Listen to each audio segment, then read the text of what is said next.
Отработка бросков, точность, сила и максимальное воссоздание игры можно наблюдать на новой бросковой зоне, построенной благодаря спонсорской помощи Мавсара Гудиева. Для отработки навыков у ребят теперь есть буквально все. Ворота и имитация льда делает тренировку максимально приближенной к реальным условиям. Молодые люди часы напролет то и делают, что запускают шайбы в углы ворот.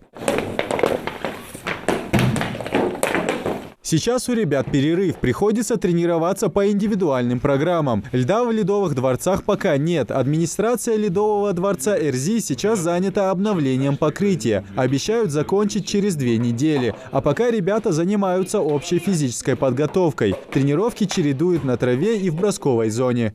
Я очень скучал по льду и очень хотел тренироваться на льду.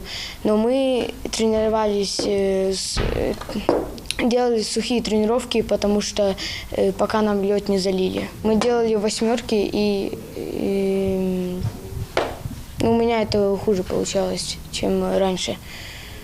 И бросали по воротам. Стать лучшим позволит только хорошая подготовка, считает тренер. Хоккей – такой вид спорта, где расслабляться нельзя буквально ни на день. Пока подготовка молодых людей идет по плану.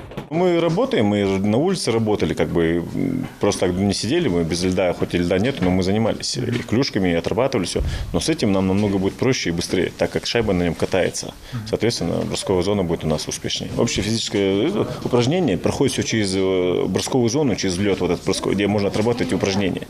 Потом это переносится на лед. Но у нас получается, так как у нас не было этой бросковой зоны, мы переходили на лед сразу же. Соответственно, у нас дети, у кого-то получается, у кого-то нет. Вот был большой минус и для нас, и для детей. Сейчас наблюдается подъем хоккея в республике. Молодые люди все больше предпочитают шайбу и клюшку другим видам спорта. Родители также активно отдают своих детей на обучение в, пожалуй, самую жесткую командную игру. Ахмедхан Ваделов не пропускает ни одной тренировки своих внуков. Он считает, занятия хоккеем помогает юноше быть дисциплинированным и физически сильным. Заниматься дебизм болуш был, директиш был, там ял был, поешь сагба,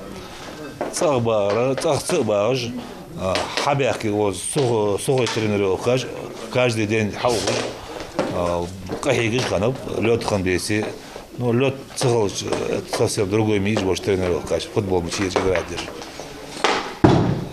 Хитрга заниматься дедя хетсу ахар. Берегнях цохоле ахар хоккеист халши республика дигмеди бросковая зона. Хайла ша баркал алорсу, алчу ереватж то хоккей хар ялчхне.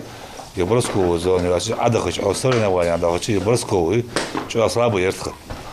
Таган ха это ши таро еле сабах ша халмудой сага Гудиев и Хадер дал я сказал дал сидол убирш для хама босл дин адла до дац. На следующий год наши коллективы уже заявлены на 4 больших турнира по хоккею. Сейчас молодым людям нужно, стиснув зубы, продолжать работать по программе ОФП и отрабатывать навыки броска до автоматизма. Если все пойдет по плану, новый лед будет готов к середине декабря. Идрис Ижиев, Мухаммад Белакиев, Новости 24.